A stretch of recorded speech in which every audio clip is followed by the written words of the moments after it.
सरस्वती व्यासं ततो जयमुदीरये।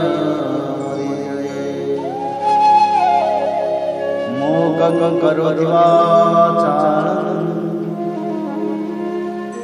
पंगुलं लङ्घयते यत्कृपातमहं वन्दे परमानन्दमाधवो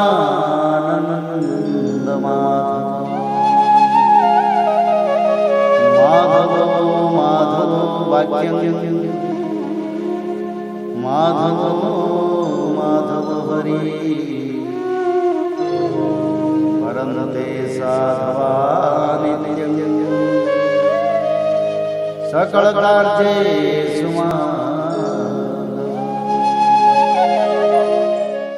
श्रीमद् भागवत महापुराण तृतीय स्कंद पंचम अध्याय।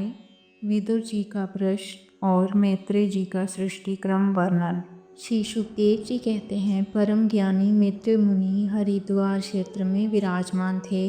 भगवत भक्ति से शुद्ध हुए हृदय वाले विदुर जी उनके पास जा पहुँचे और उनके साधु स्वभाव से आप्यायित होकर उन्होंने पूछा।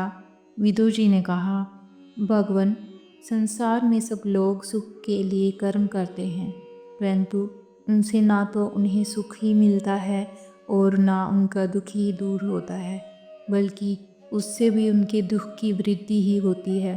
अतः इस विषय में क्या करना उचित है, यह आप मुझे कृपा करके बतलाइए।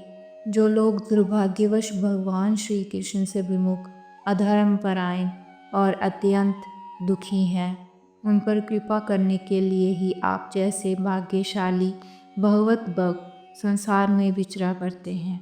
साधु शिरोमणि, आप मुझे उस शांतिप्रद साधन का उपदेश दीजिए जिसके अनुसार आराधना करने से भगवान अपने भक्तों के भक्तिपूत हृदय में आकर विराजमान हो जाते हैं और अपने स्वरूप का अपरोक्ष अनुभव कराने वाला सनातन ज्ञान प्रदान करते हैं।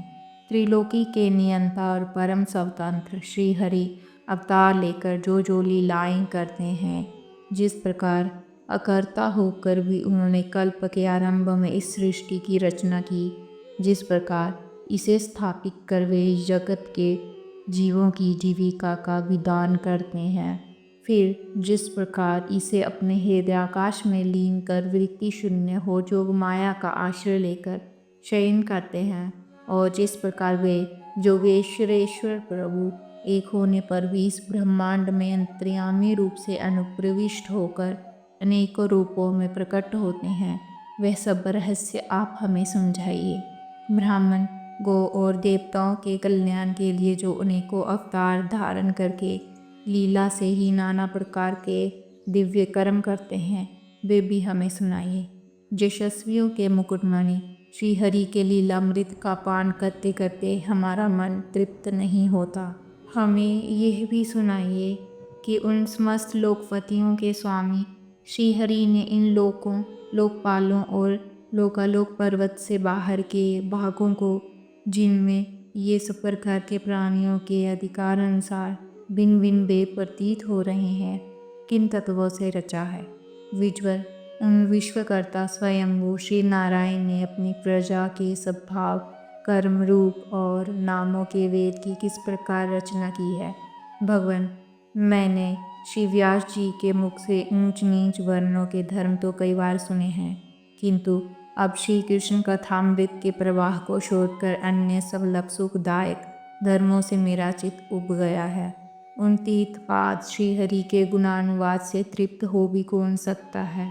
उनका तो नारद आदि महात्मा गण भी आप जैसे साधुओं के समाज में कीर्तन करते हैं, तथा जब ये मनुष्य के कर्ण रंध्रों में प्रवेश करते हैं तब उनकी संसार चक्र में डालने वाली गृहस्थी की आसक्ति को काट डालते हैं। भगवान, आपके सखा मुनिवर कृष्णदेव पायन ने भी भगवान के गुणों का वर्णन करने की इच्छा से ही महाभारत रचा है। उसमें भी विषय सुखों का उल्लेख करते हुए मनुष्य की बुद्धि को भगवान की कथा की ओर लगाने का ही प्रयत्न किया गया है। यह भगवत कथा की रुचि श्रद्धालु पुरुष के हृदय में जब बढ़ने लगती है तब अन्य विषयों से उसे विरक्त कर देती है।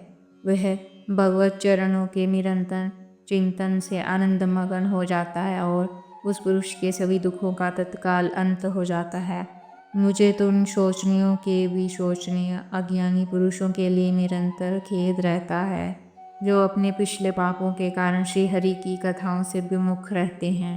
हाय, काल भगवान उनके अमूल्य जीवन को काट रहे हैं और वे वाणी, देह और मन से व्यर्थ वाद विवाद, व्यर्थ चेष्टा और व्यर्थ चिंतन में लगे रहते हैं। मैत्रेय जी, आप दीनों पर कृपा करने वाले हैं, अतः बोरा जैसे फूलों में से रस निकाल लेता है, उसी प्रकार इन लौकिक कथाओं में से इनकी सारभूता परम कल्याणकारी पवित्र कीर्ति श्री हरि की कथाएं छाँट कर हमारे कल्याण के लिए सुनाइए। उन सर्वेश्वर ने संसार की उत्पत्ति, स्थिति और संहार करने के लिए अपनी माया शक्ति को स्वीकार कर रामकृष्ण आदि अवतारों के द्वारा जो अनेकों अलौकिक लीलाएं की हैं, वे सब मुझे सुनाइए। श्री सुखदेव जी कहते हैं, जब विदुर जी ने जीवों के कल्याण के लिए इस प्रकार प्रश्न किया, तब तो मुनि श्रेष्ठ भगवान मैत्रेय जी ने उनकी बहुत बड़ाई करते हुए यूँ कहा। श्री मैत्रेय जी बोले, साधु स्वभाव विदुर जी, आपने सब जीवों पर अत्यंत अनुग्रह करके यह बड़ी अच्छी बात पूछी है। आपका चित्त तो सर्वथा श्री भगवान में ही लगा रहता है, तथापि इसे संसार में भी आपका बहुत सुयश फैलेगा। आप श्री व्यास जी के औरस पुत्र हैं, इसलिए आपके लिए यह कोई बड़ी बात नहीं है कि आप अनन्य भाव से सर्वेश्वर श्री हरि के ही आश्रित हो गए हैं। आप प्रजा को दंड देने वाले भगवान जम ही हैं। मांडव्य ऋषि का शाख होने के कारण ही आपने श्री व्यास जी के वीर्य से उनके बाई विचित्र वीर्य की भोग पत्नी दासी के गर्भ से जन्म लिया है।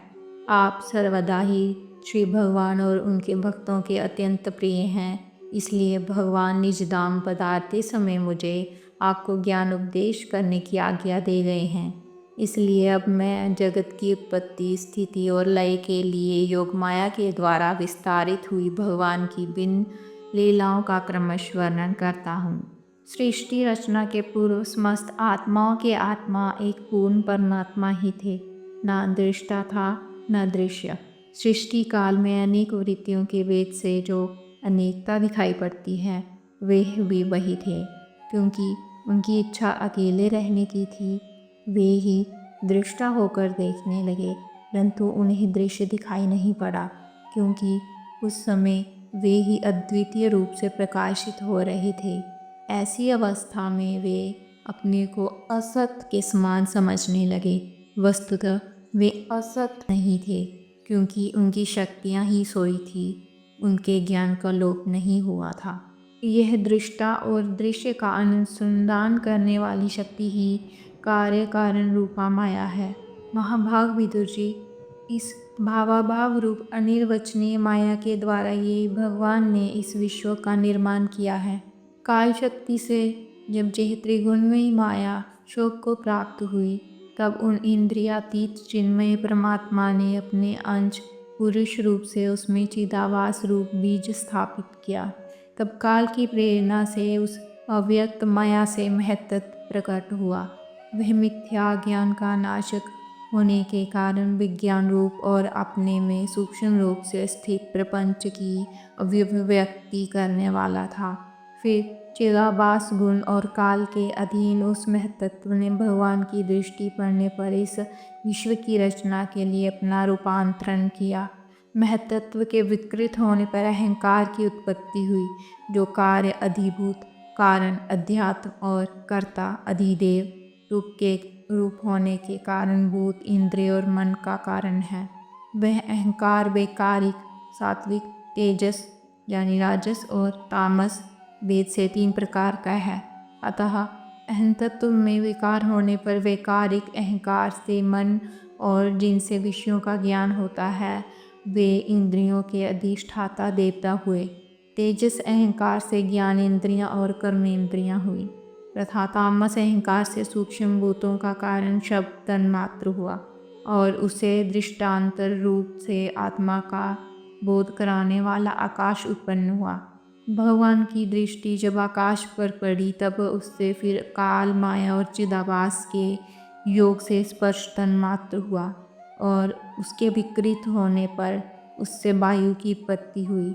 अत्यंत बलवान वायु ने आकाश के सहित विकृत होकर रूप तन्मात्र की रचना की और उससे संसार का प्रकाशक तेज उत्पन्न हुआ। फिर परमात्मा की दृष्टि पड़ने पर वायु युक्त तेज ने काल, माया और चिदंश के योग से विकृत होकर रस तन्मात्र के कार्य जल को उत्पन्न किया। तदंतर तेज से युक्त जल ने ब्रह्म का दृष्टिपात होने पर काल, माया और चिदंश के योग से गंध गुणमयी पृथ्वी को उत्पन्न किया।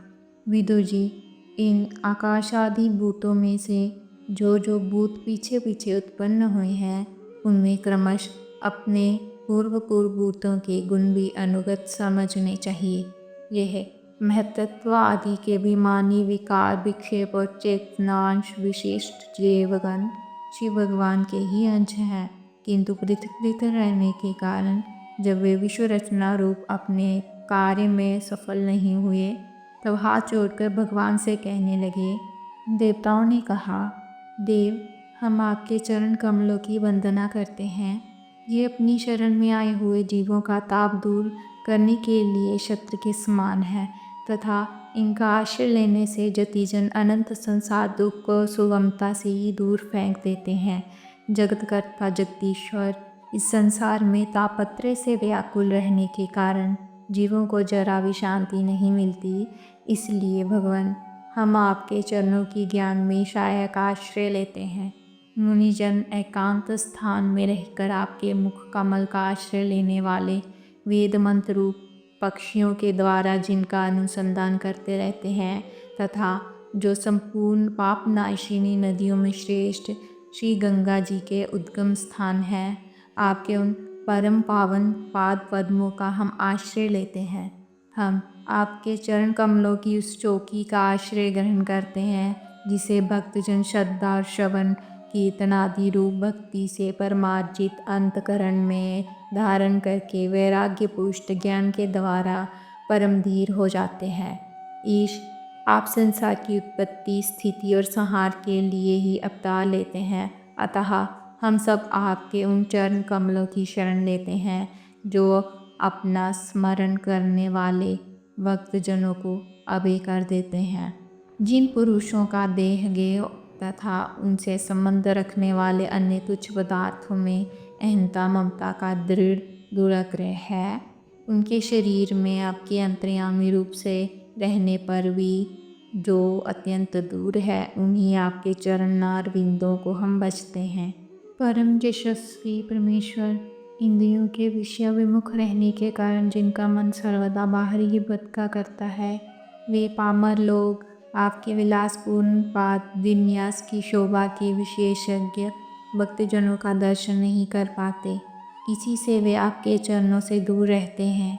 देव, आपकी कथामृत का पान करने से मुड़ी हुई भक्ति के कारण जिनका अंतःकरण निर्मल हो गया है, वे लोग वैराग्य ही जिसका सार है, ऐसा आत्मज्ञान प्राप्त करके अनायास ही आपके वैकुंठ धाम को चले जाते हैं।